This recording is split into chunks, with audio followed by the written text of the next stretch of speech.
UFC 323 დასრულდა დიდ გამოხმაურებასთან ერთად. არენა დატოვეს გულშემატკივრებმა, ხოლო მარაბ დვალიშვილის ასვლა ისტორიაში ჩანაწერად იქცა. თუმცა, ნამდვილი ქაოსი არენიდან რამდენიმე საათში დაიწყო. პეტრე იანმა მარცხის შემდეგ გააკვირვა საზოგადოება სასტიკი კომენტარებით, ხოლო ლაითვეიტის ჩემპიონმა ილია ტოპურიამ პირდაპირ ეთერში გაამახვილა გაფრთხილება, რომელიც დაპირისპირებას ახალი ჭრილობით აჩენდა. ამ ვიდეოში განვიხილავთ UFC 323-ის მოვლენების დეტალებს, სიტყვიერ დაპირისპირებას, საზოგადოების რეაქციას და არმან სარუკიანის მომავლის გაურკვევლობას ორგანიზაციაში. UFC 323 დასრულდა. მაყურებელმა არენა დატოვა, ხოლო მარაბ დვალიშვილის ისტორიული ასვლა თითქოს ჩამოინგრა. მაგრამ ნამდვილი ქაოსი საათების შემდეგ დაიწყო. პეტრე იანმა გულშემატკივრები გააკვირვა სასტიკი კომენტარებით მარცხის შემდეგ, ხოლო ილია ტოპურიამ, ლაითვეიტის ჩემპიონმა, პირდაპირ ეთერში გაამახვილა გაფრთხილება, რომელიც ახალი ომის ალის ჩააქრობდა. ჩვენ გავანალიზებთ შეურაცხყოფას, საზოგადოების რეაქციას და მიზეზებს, რატომ შეიძლება ეს დაპირისპირება სიტყვების ფარგლებს ბევრად გადააჭარბოს. UFC 323-ის მთავარი კითხვა იყო ერთი. შეძლებდა პეტრე იანი თავისი ლეგასის აღდგენას, თუ მარაბ დვალიშვილი სამუდამოდ დაკნინდებოდა. სამ რაუნდში იანმა მებრძოლის მსგავსად იბრძოლა, რომელიც საკუთარი იდენტობის აღდგენისთვის იბრძოდა. მისი კონტრები დაპრესილი იყო, წნეხი შეუჩერებელი. ხოლო როდესაც მარაბმა პირველად წელიწადების განმავლობაში შეიქრთო, გულშემატკივრებმა იგრძნეს ცვლილება. დაუმარცხებელი ქართველი მანქანა საბოლოოდ დაიმსხვრა. მაგრამ არავინ ელოდა რა მოხდა შემდგომ. დაპირისპირების შემდეგ, როცა ადრენალინი ჯერ კიდევ არენაში ძვინავდა, იანმა მედიასთან მიაბიჯა სრულიად ახალი თავდაჯერებით. ინგლისურ ენაზე მისი ინტერვიუები სტანდარტული, პატივმოყვარე და კონტროლირებადი იყო, თითქმის რობოტული. მაგრამ რუსულ მედიასთან საუბრისას მისი ნიღაბი ჩამოიშალა. სიტყვები წარუშლელი მკვეთრი გახდა. იანმა თქვა ფრაზა, რომელმაც MMA-ის სამყარო ააფეთქა. მე გავნადგურე იგი. ხედავ რა ზიანი მივაყენე? არავის გაუკეთებია მსგავსი, ის უბრალოდ დღეს დაიმსხვრა. ეს არ იყო უბრალოდ ტრეშ-თალკი. ეს გამარჯვების სიტყვები იყო, გალღობილი ბენზინში. გულშემატკივრები შოკში ჩავარდნენ. მებრძოლებმა რეაგირება მაშინვე მოახდინეს. ვიდეოები სოციალურ ქსელში სწრაფად გავრცელდა, უფრო სწრაფად, ვიდრე საბრძოლო მომენტების ჰაილაითები. და მიუხედავად იმისა, რომ უმეტესობა აღფრთოვანებული ან გაკვირვებული იყო, ერთმა კაცმა არ იცინავდა. ჩემპიონმა, მარაბის მეგობარმა და კონკურენტმა ილია ტოპურიამ ყველაფერი მოისმინა. პეტრე იანი ყოველთვის ცნობილია მხოლოდ ერთი თვისებით ტექნიკური დარტყმების გარდა. სასტიკი გულწრფელობით. ის არ არის მებრძოლი, რომელიც მხოლოდ ტრეშ-თალკით იმუშავებს. ის არ არის უარყოფითი პერსონაჟი კამერისთვის. ასე რომ, როცა იანმა თქვა, რომ დაუმარცხებელ მებრძოლს დაამარცხა, MMA-ის სამყარო მოусმენდა. მაგრამ ამჯერად იანმა ერთი ნაბიჯით მეტი გადადგა. მან გააკრიტიკა მარაბის მომშვიდობების მომენტი ჯაკუზიში, გუნდისთან ერთად. მომენტი, რომელიც supposed იყო, რომ მარაბის გამძლეობა აჩვენოს, სუსტება კი არა. ინტერპრეტაცია აშკანა იყო. მარაბი არა მებრძოლია, აღდგენისთვის არა, არამედ დამარცხებული კაცი ღიმილის უკან დამახულელი. გულშემატკივრებისთვის ეს ჩვეულებრივი ტრეშ-თალკი იყო, მაგრამ ილია ტოპურიასთვის სულ სხვა ამბავი. ილია და მარაბი არა მხოლოდ სავარჯიშო ოთახებს იზიარებენ, არამედ კულტურას, ერთგულებას და სეხნეულობას. MMA-ში მეგობრები იწინასწარმეტყველებენ, მაგრამ ამ რეგიონში ძმაბორბა წმინდაა. და როცა იანმა მარაბის მებრძოლის სულზე დაისვა, ის არა მხოლოდ მებრძოლს აკრიტიკებდა, არამედ მთელს ოჯახს დაუმინცა პატივი. ვიდეოს გავრცელებას კომენტარები ილია ტოპურიას სოციალურ ქსელში დაიწვა. გესმის რა თქვა იანმა? დაიცავ მარაბს თუ არ მისცემ უფლებას? ილია მაშინვე არ რეაგირებდა. ის ელოდა, დააკვირდა და ნელ-ნელად ცეცხლი გაღვივა. დღეს ათასობით მაყურებლის პირადპეტში ინსტაგრამში პირდაპირ ეთერი გახსნა. ილია ტოპურიას პირდაპირ ეთერი განსხვავდებოდა ჩვეულებრივი ინსტაგრამ ფლექსებისგან ან ხუმრობებისგან. მან არ დაიხარხარა, არ იპოზიონა და არც წამოაყენა დროის დაკარგვა. მან პირდაპირ დაიწყო მერებ დვალიშვილის ბრძოლის ანალიზი. მისი გული, ტემპი და არასდროს დანებების სურვილი შეახო. მაშინაც კი, როცა იანმა ძლიერი დარტყმები მიაყენა. ილია მარცხს აღიარებდა, მაგრამ მისი ხმიდან იმედგაცრუება არ ისმოდა, მხოლოდ პატივისცემა. შემდეგი მონაკვეთი კი უკიდურესად ძლიერი იყო. ილიამ კამერას შეხედა და თქვა: მარაბ, ძმაო, ცხოვრებაში აღმავლობებიცა და დაცემებიც არსებობს. მაგრამ შენ ყოველთვის საუკეთესო ხარ ჩვენი თვალით. დაბრუნდები ძლიერად, სწრაფად, დაუძლევლად. მაგრამ ვირუსული მომენტი არ ეს იყო. ეს იანზე იყო. მარაბ ჩემთვის ძმობს ნიშნავს. ის ჩემი ოჯახია. გააზრეთ სიტყვები. პატივი დაიცავით. სიტყვებს მნიშვნელობა აქვთ. ჩვენ პრობლემა არ გვინდა, მაგრამ დარწმუნდით, რომ სწორად იქცევით. ეს არ იყო მუქარა, არც ბრძოლისთვის გამოწვევა. ეს იყო გაფრთხილება, ცივი, კაფიო და სერიოზული. გულშემატკივრები მაშინვე გახსენდნენ, რომ ილია და იანს ისტორია აქვთ. ეს ისტორია არ არის ახალი და ის არასდროს სრულად ამოწურული არ ყოფილა UFC-ს 322-ის წინ. ილია ტოპურია და პეტრე იანს სამყაროებს შორის უკნიდან ინახავდნენ დაძაბულობას. ორივე მებრძოლი მაღალ ტექნიკურია, ცივი და კონცენტრირებული კონკურენტია. ილიას ფედერალურ ტიტულთან, იანმა ბანტამვეიტის ელიტაში დასახლებულობის პერიოდში გულშემატკივრებმა ოცნებებად წარმოადგინეს მათი შესაძლო შეხვედრა. იდეა რეალობად არ იქცა, მაგრამ არც ერთი მხარე არ დაგვავიწყდა. ილია ავიდა. იანმა დადგა ჩრდილში. ილიას ჩემპიონობა იანმა კარიერის ყველაზე მძიმე პერიოდში გადალახა. მებრძოლები ახსოვდნენ, ვინ ავიდა და ვინ დაეცა. ასე რომ, როცა იანმა მარაბი გააკრიტიკა, ილიამ ეს უბრალო კომენტარად არ აღიქვა. ეს ოჯახისთვის შეურაცხყოფა იყო. გულშემატკივრები მაშინვე იგრძნეს. ეს არ იყო გართობის. ბიფი, ეს რეალური, პირადი დაპირისპირება იყო. ილია არ ხუმრობდა. იანიც უკან არ იხევდა. ეს იყო რაღაც ნამდვილი და პირდაპირი. დაპირისპირება, რომელიც შესაძლოა წარსულში დაფარული იყო, ახლა ისევ ცეცხლში დაბრუნდა. ილიას პირდაპირი ეთერი სოციალურ ქსელებში სწრაფად გავრცელდა: Twitter, Reddit, TikTok. გულშემატკივრები ორ ნაწილად გაიყო. ერთმა ნაწილმა ილია დაუყოვნებლივ მხარი დაუჭირა. ერთგული, პატივმყვარე, მეგობრისთვის და ოჯახის წევრისთვის ბრძოლა. იანმა ზღვარი გადაკვეთა, წერდა ერთ-ერთი.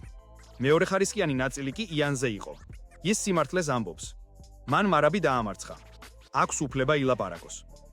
ფედერალური მებრძოლები უკეთ იგებდნენ კულტურულ კონტექსტს. აღმოსავლეთ ევროპასა და კავკასიის საზოგადოებაში ერთგულება არ მოიცილება. ოჯახს შეურაცხყოფა, ომს იწვევს. ანალიტიკოსებმაც ჩაერთნენ. ზოგმა აღნიშნა, რომ ილია ემოციით თამაშობდა ცეცხლთან. ზოგმა კი ეს UFC-სთვის იდეალური ისტორია დააკავშირა რეალური კონფლიქტის სხვადასხვა ვიწის კლასში.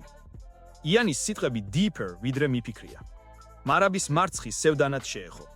ილია ემოციურად პასუხობდა და MMA-ის სამყარო თითოეულ წამს თვალს ადევნებდა. პირველი სამარტივო ინტერვიუ მედიაში გადაიქცა სრულფასოვან ნარატივად. ილია თქვა: გადაამოძმე სიტყვები. ეს არ იყო მუქარა ძალადობისთვის. ეს იყო წესის დაცვა, რომელიც მათ კულტურაში ღრმად არის განსაზღვრული. მარაბი ილიასთვის არამხოლოდ მეგობარია, არამედ ოჯახის წევრი, ძმა დისციპლინაში, ბრძოლაში და მსხვერპლში. იანის ბრალდება, რომ მარაბი დამარცხებულია, ილიამ აღიქვა როგორც თავდასხმა არამხოლოდ მარაბის უნარზე, არამედ პატივზე.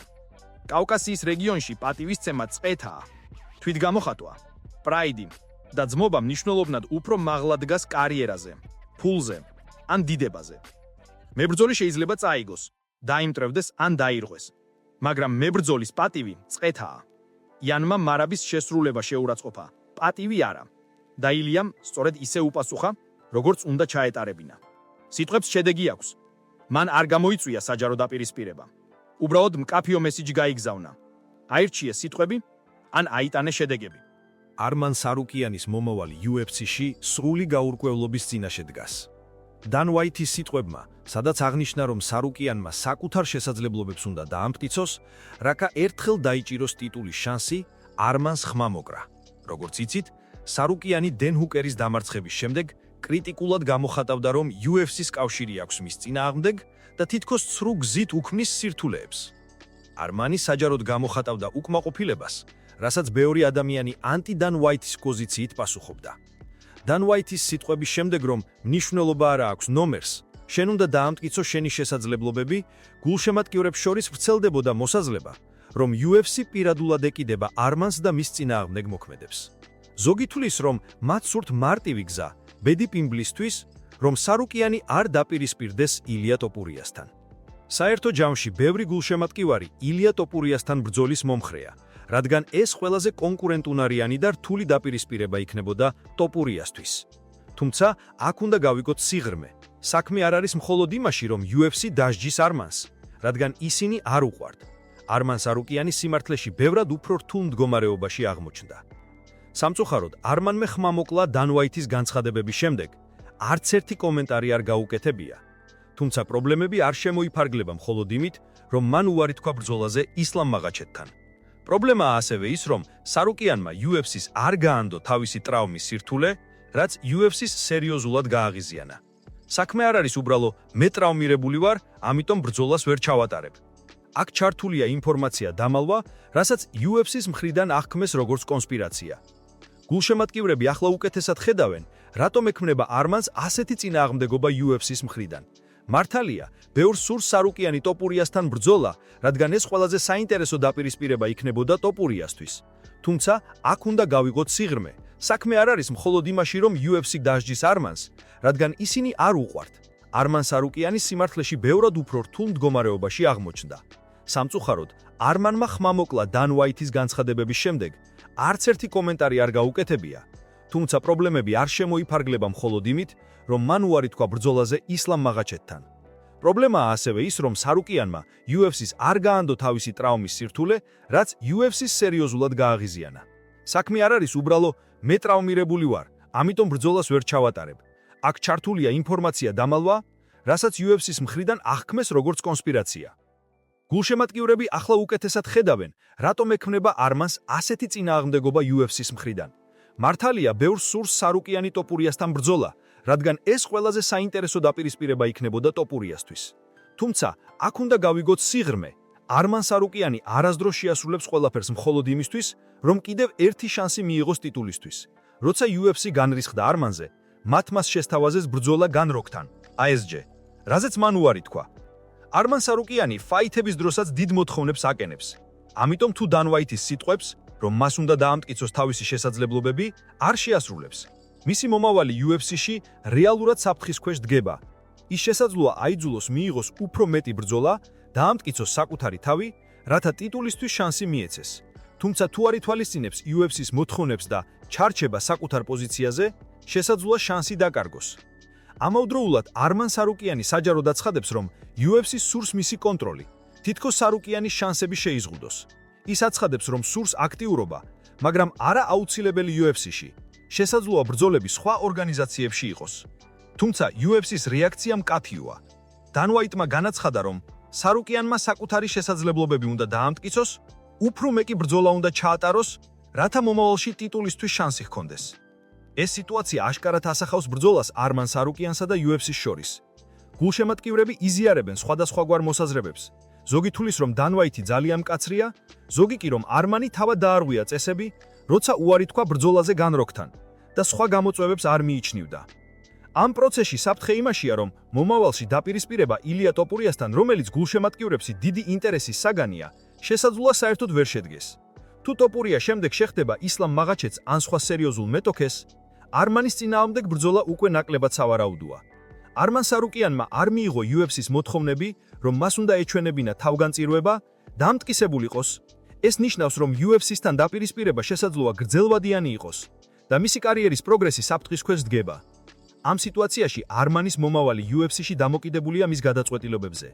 მზად იქნება მიიღოს გამოწვევები, დაამტკიცოს საკუთარი შესაძლებლობები და დაიბრუნოს UFC-ს ნდობა, თუ კიდევ ერთხელ დაკარგავს მოთმინებას, შესაძლოა კარიერა დაიკარგოს. ამ კონფლიქტში ნათლად ჩანს, რომ UFC-ში არა მხოლოდ მბრძოლის ძალა, არავედ დისციპლინა, სამართლიანობა და ორგანიზაციის პატივისცემა არის აუცილებელი. ბრძოლა ისლამ მახაჩევსა და კამარ უსმანს შორის შეიძლება არც ისე თანაბრად წარიმართოს. ამ კვირაში ალი აბდელაზიზმა, რომელიც არის როგორც მახაჩევის, ასევე უსმანის მენეჯერი, განაცხადა, რომ UFC-მ ისლამ მახაჩევს შესთავაზა კამარ უსმანთან ბრძოლა UFC 324-ის მთავარი მოვლენაში, პარამაუნტის ახალი ეპოქის პირველ ბარათზე. ეს იანურის ბარათი ამჟამად მთავარ ბრძოლად არის ცნობილი ჯასტინ გეიჯისა და პატი პინლეტს შორის, რომელზეც ჩვენ დამოგვექნება ცალკე პროგნოზის ვიდეო. პირველ რიგში, სანამ ბრძოლა გაფორმდებოდა, მახაჩევს შესთავაზეს უსმანთან ბრძოლა. თითქოს ის მზად იყო ბრძოლის მისაღებად, მაგრამ ხაბიბმა უთხრა: არა, შესაძლოა მას არ მოეწონა სწრაფი ტაიმინგი UFC 322-ის შემდეგ, მიუხედავად იმისა, რომ სინამდვილეში დროის სხვაობა დიდი არაა. სხვა ვარიანტი იყო ბრძოლა იან გარისთან, რომელზეც ჩვენ უკვე გავაკეთეთ პროგნოზი. ამჟამად თითქმის ყველა ანალიტიკური ვებსაიტი მიიჩნევს, რომ კამარ უსმანი არის ფავორიტი შემდეგი ტიტულის ბრძოლისთვის ისლამ მახაჩევის წინააღმდეგ. ჩემი აზრით, ეს უცნაური матჩმეიკინგია განსაკუთრებით მოთამაშეების ბოლო აქტივობის გათვალისწინებით. კამარ უსმანი ერთ-ერთი საუკეთესო ნახევრადზომის ორთაბრძოლაში, UFC-ს ნამდვილ ლეგენდა. ის შესანიშნავი მოჭიდავე და ძლიერი მებრძოლია. კარგად არის გაწონასწორებული ბრძოლასა და დარტყმებში. 2023 წელს თითქმის დაამარცხა ამას შამაივი. ბევრი თვლიდა, რომ ბრძოლა ფარაორობით უნდა დასრულებულიყო. 2024 წელს უსმანმა არ გამართა ბრძოლები, ხოლო ამ წლის ერთადერთი შეხვედრა იყო 14 ივნის ატლანტაში ვოკინგ ბაკლის წინააღმდეგ. მან მოიღო აჩვენა შესანიშნავი ჭიდაობა და გამოიყურებოდა როგორც საუკეთესო წლებში. მისი ასაკი ბრძოლის მომენტისთვის 38 იყო, ხოლო მომდევნო წელს შესაძლოა 39-ის გახდეს. ასაკი და დატვირთვა უკვე აისახება, თუმცა უსმანი კვლავ კარგი ფორმაშია. მიუხედავად ამისა, არსებობს კითხვები მუხლებთან დაკავშირებით, რაც პრობლემას შექმნის მახაჩევის წინააღმდეგ, განსაკუთრებით მისი ახალი ტექნიკებით ფეხებში დარტყმისას. ისლამ მახაჩევი ერთ-ერთი საუკეთესო მსუბუქწონის მებრძოლია UFC-ში, რომელიც მიზნად ისახავს გახდეს ყველა დროის საუკეთესო ამ კატეგორიის მებრძოლი თუ დაამარცხებს უსმანს და კიდევ ერთ-ორ ბრძოლას ჩაატარებს ნახევარძომაში. ის უკვე დაამტკიცა, რომ შეუძლია დომინირება ახალ წონით კატეგორიებში, როგორც ეს იყო ჯეკ დელადენის წინააღმდეგ. მახაჩევი გამოიყურება ძლიერი, დომინირებს ჭიდაობასა და დარტყმებში. მან გააუმჯობესა ფიზიკური მომზადება და შეეგუა 77 კილოგრამს. თუ ბრძოლა დარჩება მდიდრ მდგომარეობაში, მისი დარტყმების ტექნიკა, ახალი დარტყმები ფეხებში და გამძლეობა მისცემს მას აშკარად უპირატესობას 80 წლის უსმანის წინააღმდეგ. ბრძოლის განვითარების სამი სცენარია. მახაჩევი წარმატებით ახორციელებს ტეიქდაუნებს და აკონტროლებს ბრძოლას მიწაზე, სავარაუდო მოგება გადაწყვეტილებით. უსმანი აჭერებს ტეიქდაუნებს და ბრძოლა რჩება მდიდრ მდგომარეობაში. მახაჩევი თავის საუკეთესო ფორმაში და გაუმჯობესებულ მდიდრეობაში აქვს უპირატესობა და სავარაუდოდ გაიმარჯვებს ქულებით.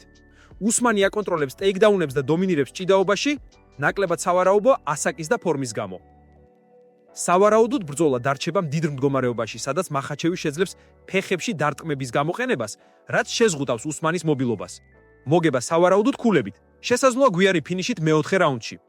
UFC ხშირად აკეთებს უცნაური ბრძოლების დანიშვნებს, უღილბელყოფს დამსახურებულ პრეტენდენტებს. მაგალითად, ტიტულის ბრძოლა უსმანისა და მახაჩევის წინააღმდეგ, მაშინაც კი როცა უფრო აქტიური და წარმატებული მებრძოლები იან გარი, მაიკლი მორალესი, კარლოს პროტესი, შავკატ რახმანოვი, ისინი უფრო იმსახურებენ ტიტულის შანსს, ვიდრე თითქმის 80 წლის უსმანი, რომელიც იბრძვის ნაკლებ ინტენსივობით და აღარ არის თავის პიკში. ასეთი გადაწყვეტილებები ქმნის ლოგჯამს დივიზიონებში, განსაკუთრებით მსუბუქ და ნახევარძომის წონებში, სადაც ახალგაზრდა და აქტიური პრეტენდენტები უნდა მიიღონ შანსი ტიტულისთვის, სანამ ისინი დაბრდებიან და ფორმას დაკარგავენ.